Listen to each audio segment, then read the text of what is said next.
A paz do Senhor, queridos. Estamos iniciando mais uma videoaula subsídio de seu canal EBD Fácil e Motivadora. E na aula de hoje nós estaremos comentando a lição de número 12 das lições bíblicas jovens, que tem como título Estudo, Oração e as 70 Semanas de Daniel.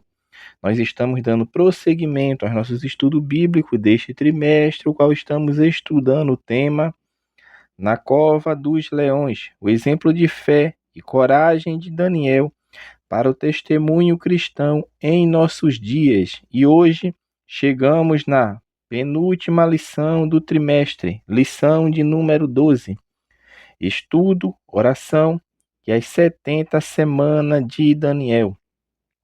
Pois bem, meus amados irmãos, nesta lição de hoje focaremos um pouco do relato que está no livro de Daniel, no capítulo de número 9. Nesta ocasião é justamente onde o profeta ali acha-se profundamente preocupado com o destino do povo judeu e, consequentemente, de Jerusalém. Então, neste capítulo é justamente onde nós vamos perceber o profeta buscando entender o plano de Deus para a restauração de Israel e para o fim do exílio. Então, esta lição de hoje, vamos focar justamente no estudo que Daniel tem ali das Escrituras Sagradas para compreender e entender o que Deus quer para o seu povo, bem como a oração que ele faz a Deus por ele e por seu povo, e a revelação das 70 semanas de Daniel, que tem uma parte já aí da escatologia bíblica. Pois bem, o primeiro tópico da lição, o autor vai falar justamente sobre estudo e intercessão de Daniel. Na lição passada e em lições anteriores, nós vimos que o reino dos caldeus, ou seja, o reino babilônico, chegou ao fim, justamente com a queda do Império Babilônico. E agora Israel, que outrora estava sob o jugo do rei babilônico, agora está sob o domínio do Império Medo-Persa. Neste momento, deste relato da história, Dário é o governante justamente sob a autoridade do rei Ciro. O rei Ciro é justamente, meu irmão, como nós vimos no capítulo 9, como nós vimos no capítulo, na lição de número 9, que ele foi o que libertou, autorizou o povo a regressar para Jerusalém para construir os muros e o templo. E Daniel, certamente, consciente acerca da visão que Deus, das visões que Deus lhe deu, a mente dele agora volta-se justamente para o seu povo. Ou seja, ele vai dedicar-se justamente ao estudo das antigas profecias por meio das Escrituras. E ele recordou justamente da referência do profeta Jeremias, que é o profeta que vaticinou sobre o cativeiro babilônico. E é justamente estudando os livros sagrados, principalmente os pergaminhos trazidos de Jerusalém, Daniel agora tem entendimento acerca do cumprimento da desolação de Jerusalém no período de 70 anos.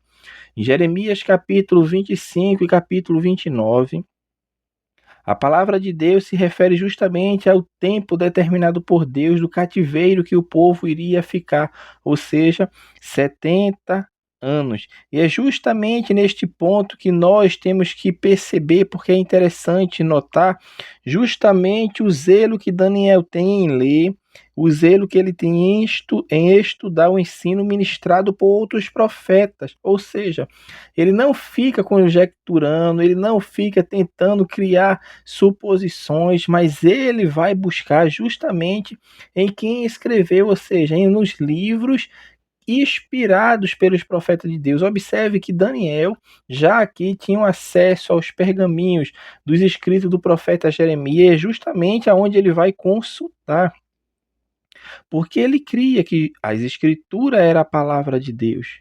E o verdadeiro profeta, meu irmão, ele jamais despreza o estudo sistemático das Escrituras. E Pedro fala justamente sobre isso na sua segunda carta, capítulo 1, versículo 20 e 21, que nenhuma profecia da Escritura é de particular interpretação, porque a profecia nunca foi produzida por vontade de homem algum, mas os homens santos de Deus falaram inspirados pelo Espírito Santo. E Daniel, como era um homem de oração, como era um homem de leitura dos livros sagrados, do entender do contexto do seu período, ele tinha visões, mas ele nunca abandonou a palavra de Deus.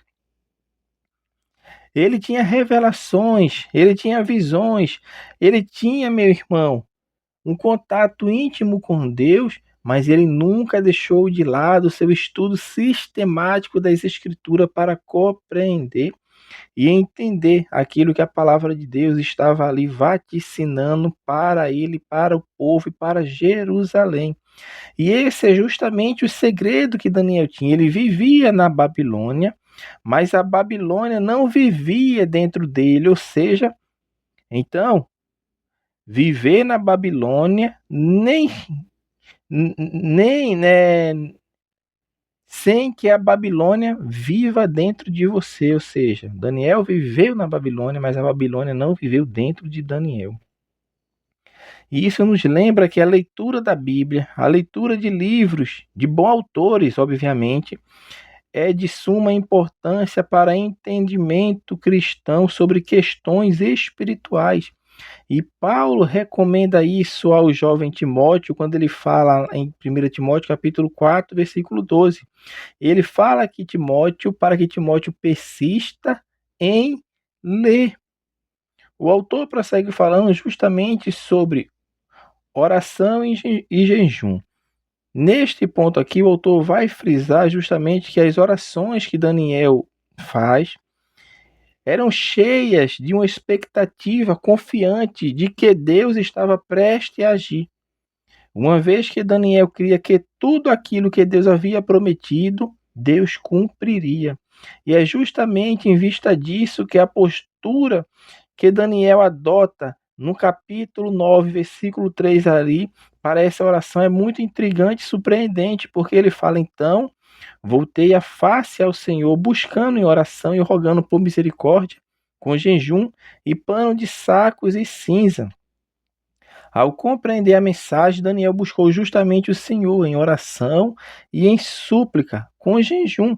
Ele estava empenhado numa busca profunda e sincera pela ajuda divina, ou seja, Daniel estava disposto a orar com as Escrituras. E ao longo da sua jornada de fidelidade, Daniel sempre se mostrou um homem de oração. Ele orou por livramento, ele orou para agradecer e agora ele estava orando justamente para interceder. E observe que Daniel, mesmo sabendo que Deus havia falado por meio de outro profeta sobre o tempo estabelecido sobre Israel, ele, ou seja, Daniel, não fez uma oração reivindicando, vamos falar assim, de Deus o seu cumprimento, não. Também ele não entoou canções iguais às contemporâneas, que as canções hoje é que exigem bênçãos de Deus. Ele não usou a promessa divina como justificativa para ficar inerte. E no decorrer na história, meu irmão, da história, as pessoas têm utilizado frequentemente as promessas de Deus justamente como desculpa para não fazer nada. A atitude delas tem sido fatalista, levando-as à inatividade, enquanto aguarda o cumprimento das promessas. Mas Daniel não fez assim. Daniel não conhecia esse tipo de atitude. Para ele, a promessa divina era uma razão para se engajar no trabalho árduo de oração e não a desculpa para ficar na inatividade. Então ele resolveu implorar que Deus manifestasse mais uma vez a sua benignidade para com Jerusalém. E o tópico 2, o autor fala: Deus revela o futuro do seu povo. Antes mesmo de terminar sua intensa oração, o anjo Gabriel apareceu repentinamente diante dele, e ele foi enviado justamente nessa ocasião em resposta à súplica, à oração de Daniel, para dar a ele entendimento sobre a visão. E observe neste ponto, meu irmão, que você vai notar justamente isso, que Daniel está se dirigindo a Deus. A oração de Daniel é a Deus e não ao anjo Gabriel, porque esse anjo já apareceu a ele, como nós falamos em lições anteriores. No capítulo 8, era o anjo do capítulo 8, mas Daniel poderia sim orar a ele? Poderia, de forma errada, mas ele entendia, ele compreendia que o único que é digno a que o ser humano venha buscar, suplicar, clamar é a Deus. É justamente isso que ele faz. Ele clama a Deus e o anjo veio, porque Deus que enviou o anjo, mas ele não ora ao anjo, porque orar a anjo, orar a um outro homem, orar a um homem que já morreu, a uma mulher que já morreu, achando que vai interceder por nós, isso é errado, é antibíblico, não tem fundamento e não está pautado nos ensinamentos bíblicos. Mas o ensinamento bíblico que nós vemos em toda a Sagrada Escritura e aqui neste ponto qual nós estamos falando é que a oração ela é direcionada a Deus. E assim Daniel fez, entendendo que os anjos de Deus eles são espíritos, sim, ministradores, enviados justamente para servir a favor daqueles que hão de herdar a salvação, ou seja, eles são nossos conservos, eles são espíritos ministradores para servir aqueles que hão de herdar a vida eterna. Você vai herdar a vida eterna, eu vou herdar a vida eterna. Quem está inserido no corpo de Cristo, essas pessoas têm os anjos sim para lhe servir. Quando Deus enviar, não que você tenha um anjo ao seu lado 24 horas, não, isso não faz parte do ensinamento bíblico. Então, essa história de anjo da guarda não tem, meu irmão. Ah, eu tenho um anjo da guarda. Todo mundo tem um anjo da guarda. Não, não é pautado na Bíblia isso. Os ensinamentos bíblicos nos mostram que isso não é correto e não é certo. Daniel, a história de Daniel vai mostrar justamente isso, que o anjo é enviado a ele em atendimento à sua oração. E quem envia o anjo é Deus, porque a oração foi feita a Deus. Então a revelação agora das 70 semanas e o Messias. A mensagem de explicação do anjo celeste, ou seja, do anjo Gabriel, revela justamente um tempo determinado, e esse tempo é de 70 semanas decretada por Deus para o seu povo e a sua cidade santa. Ela vai além do pedido do profeta.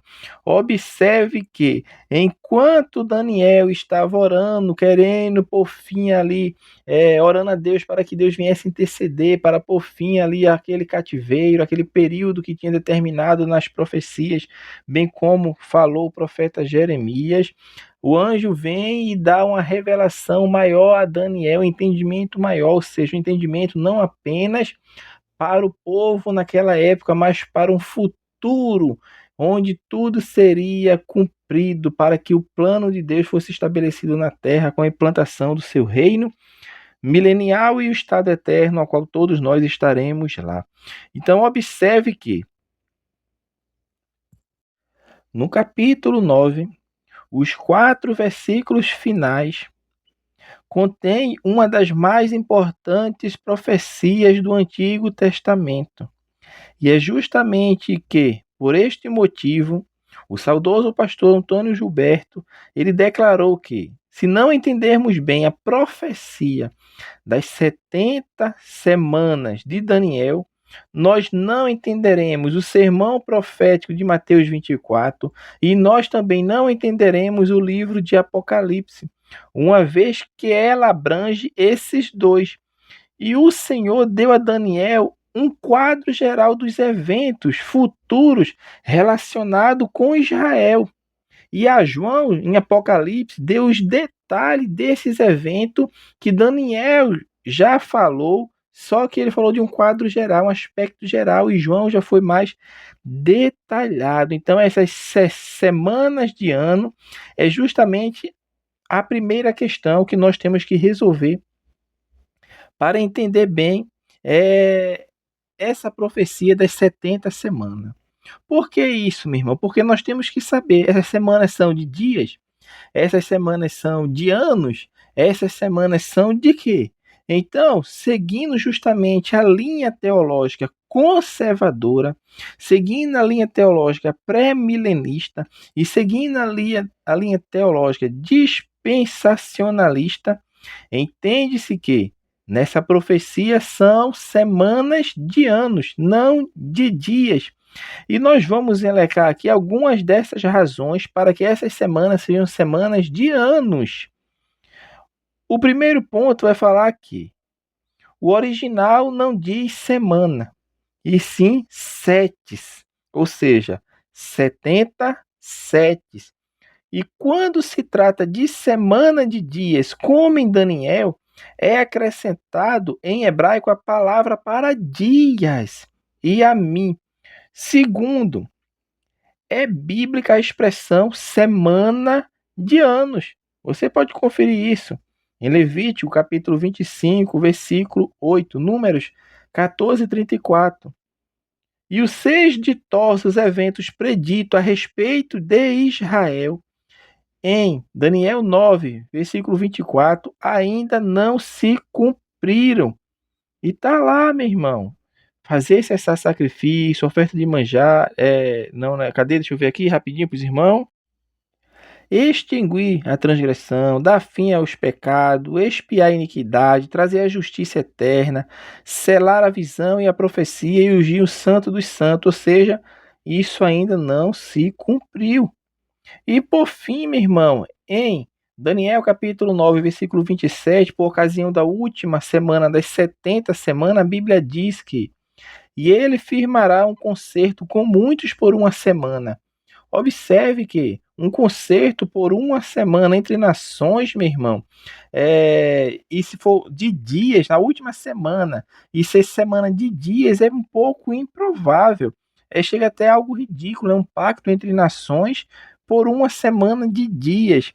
Porque quando somente só os protocolos para realizar, para marcar a reunião, para fazer a reunião, demora muito mais do que uma semana. Então, quando nós vamos ler a passagem de Daniel, principalmente os versículos 24 a 27, mostra justamente que essas semanas elas estão divididas em 3 grupos, em semanas de anos, ou seja, são 70 semanas de anos. Então, sendo justamente semana de anos, elas vão totalizar 490 anos. Então, os 3 grupos são: o primeiro grupo são 7 semanas, que dá 49 anos. O segundo grupo, 62 semanas, 434 anos. Se somarmos, vamos ver que falta uma semana para 490. Então, a última semana é justamente o período que vai ser compreendido no futuro. Esse período ainda não aconteceu. Aconteceu já 69 semanas. Então, os 2 primeiros grupos temporais, que totaliza justamente 483 anos, estão no mesmo fluxo histórico e devem ser contados na mesma ordem. Como são esses períodos? Então, como está dividido essas semanas? As 7 primeiras semanas, o início dela deu-se com o decreto da reconstrução de Jerusalém. Os principais estudiosos justamente concordam que se trata do decreto de Artaxerxes, que foi baixado em 445 a.C., e quando nós vamos examinar justamente o decreto de Artaxerxes, estabelecido no 20º ano do seu governo, e foi registrado isso em Neemias, no capítulo 2 de Neemias, nós vemos que é a data da permissão para a reconstrução de Jerusalém. Então, este constitui justamente o período profético indicado por Deus nessa profecia, que iniciou-se e terminou-se justamente depois de 49 anos, no ano 396 antes de Cristo. Então, 7 semanas se passaram, mas tinha ainda 72 semanas. Esse período vai justamente do ano 397 antes de Cristo até os dias da morte de Cristo. E esse inteirinho justamente vai marcar as atrocidades sofridas por Israel debaixo do poder dos monarcas seleucidas. Nós falamos sobre isso em aulas anteriores, principalmente na figura de Antíoco Epifânio e do domínio romano. Então, nesse tempo, o Senhor foi morto e mais tarde Jerusalém foi novamente destruída por intermédio da liderança do general do exército romano chamado Tito no ano 70 depois de Cristo. Então, 483 anos já se passaram. Mas e a última semana? Ela segue essa linha temporal, essa linha histórica? Não. A etapa final da profecia de Daniel é justamente um dos pontos mais debatidos dentro do estudo escatológico. E existem 2 correntes. A primeira linha vai interpretar que a 70ª semana ela foi cumprida nos anos imediatamente seguintes à morte de Cristo. E a segunda linha teológica, que é a que seguimos, compreende justamente que a 69ª e a 70ª semana existe uma lacuna, ou seja, há um lapso temporal, de sorte que a última semana da profecia, ela ainda está no futuro. E muitos estudiosos vão falar justamente dessa dificuldade bíblica e histórica, né, em torno dessa primeira corrente, porque essa primeira corrente aí ela tem muitos problemas de dizer que todos os acontecimentos das 70 semanas de Daniel, principalmente a última, aconteceu após a morte de Cristo. É muito improvável que isto aconteça, porque quando nós lemos Daniel 9:24, meu irmão, é difícil ver como as coisas, além da expiação de Cristo, foram cumpridas no período de 7 anos após a sua morte. E se isso aconteceu, é preciso perguntar a que se refere Daniel 9:26 e 27. Então, não há nada na história do tempo que se encaixe justamente nessa descrição. E Jesus prevê, obviamente, um intervalo, meu irmão, porquanto Mateus 25:15 faz referência à vinda do abominável da desolação, sendo este um sinal para Israel de que a grande tribulação ela estaria se aproximando. Então, diante de todos esses cenários, meu irmão, é improvável que essa última semana ela já tenha ocorrido. E cabe mais adequado, justamente quando nós vamos nos debruçar no estudo escatológico das Sagradas Escrituras, nós vamos perceber que essa semana, essa última semana, ela ainda irá ocorrer. Então, de fato, aconteceu esse lapso temporal, que é onde está a igreja, como nós vamos falar mais à frente. Mas vamos falar primeiro as duas metades da 70ª semana. Por quê? Porque a profecia de Daniel, ele próprio fala que na metade da semana vai fazer cessar o sacrifício e a oferta de manjares. Então aqui está mostrando justamente que a última semana ela pode ser dividida em duas metades distintas. E a primeira metade é justamente o reinado do anticristo. Por isso nós falamos anteriormente que para entender a profecia de Daniel, eu tenho que entender ela bem, para que eu possa compreender o que está escrito no livro de Apocalipse, para compreender justamente o período da grande tribulação e da vinda, vamos falar assim, do surgimento do anticristo. Então a primeira semana é justamente a falsa paz que vai ser estabelecida pelo anticristo, porque um acordo vai ser feito com Israel, e Israel vai aceitar ali o anticristo como aquele líder político, justamente como falso profeta, um líder espiritual, que certamente vão autorizar a construção do terceiro templo. Ou seja, hoje o Domo da Rocha ele é governado, vamos falar assim, não é governado, ele o exercício ali do domínio daquela área ali é muçulmana hoje, ou seja, são os islamistas que têm parte ali no Domo da Rocha. Mas no período da Grande Tribulação, principalmente na primeira fase, Israel vai ter sim a concessão de construir novamente o templo, que é o templo de Salomão, que foi destruído, virou o templo de Zorobabel, que foi destruído no ano 70 depois de Cristo, e vai ser reconstruído agora somente no tempo do fim. Essa é a primeira fase semana da 70ª semana de Daniel, que é o período da grande tribulação. Já a segunda metade vai ter início justamente quando Israel negasse a adorar o anticristo, e então o anticristo vai quebrar justamente o acordo de paz, e depois dessas primeira metade da semana, depois de 3 anos e meio, ele vai perseguir o povo judeu. É justamente nesse período que nós chamamos de a grande tribulação. A tribulação ela dura 7 anos, mas a primeira fase chama-se tribulação e a segunda de grande tribulação, que é justamente ali onde Deus vai derramar o seu juízo sobre a nação. E justamente esse período que Deus estará tratando com Israel. Por quê? Porque é destinada ao teu povo, Deus falou para Daniel. Ou seja, quem é o povo de Daniel? Os judeus. Nesse período a igreja vai estar onde? Vai estar no céu. Por isso, justamente, nós assim ensinamos, segundo as Sagradas Escrituras, que há um lapso temporal entre a semana 69 e a 70. E esse período é o que nós estamos vivendo hoje. E o estudo das escrituras demonstra justamente esse longo intervalo de tempo que precede a 70ª semana. E a Bíblia, meu irmão, ela identifica esse intervalo profético justamente como os tempos dos gentios. Lucas capítulo 21, versículo 24. E nós estamos atualmente no tempo da graça de Deus e temos de anunciar o ano aceitável do Senhor para o mundo inteiro. Então é importante ressaltar que a profecia de Daniel, ela se refere a Israel e a Jerusalém. A igreja não passará pela grande tribulação, pois ela será arrebatada. E nesse período, meu irmão, é quando nós estaremos com o Senhor no céu, recebendo nossos galardões, consoante ao trabalho que nós executamos na expansão do reino de Deus aqui na terra. Então, as promessas de Jesus e a sua igreja, meu irmão, é justamente de preservá-la desse sofrimento. E estaremos com o Senhor nesse período, porque a última semana, assim como as outras 69, foram para o povo de Israel. Então, o tratamento de Deus será com Israel no período da grande tribulação. Mas o mundo será afetado? Sim, será.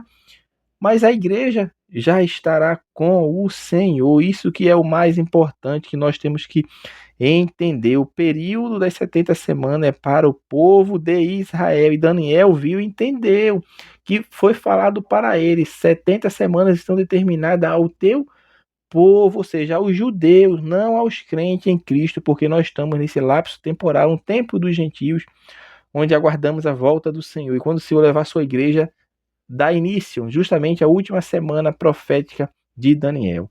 Assim, nós estamos encerrando a nossa lição de número 12. Falamos sobre estudo, oração e as 70 semanas de Daniel. Que Deus abençoe os irmãos e até a nossa próxima aula, se assim o Senhor permitir.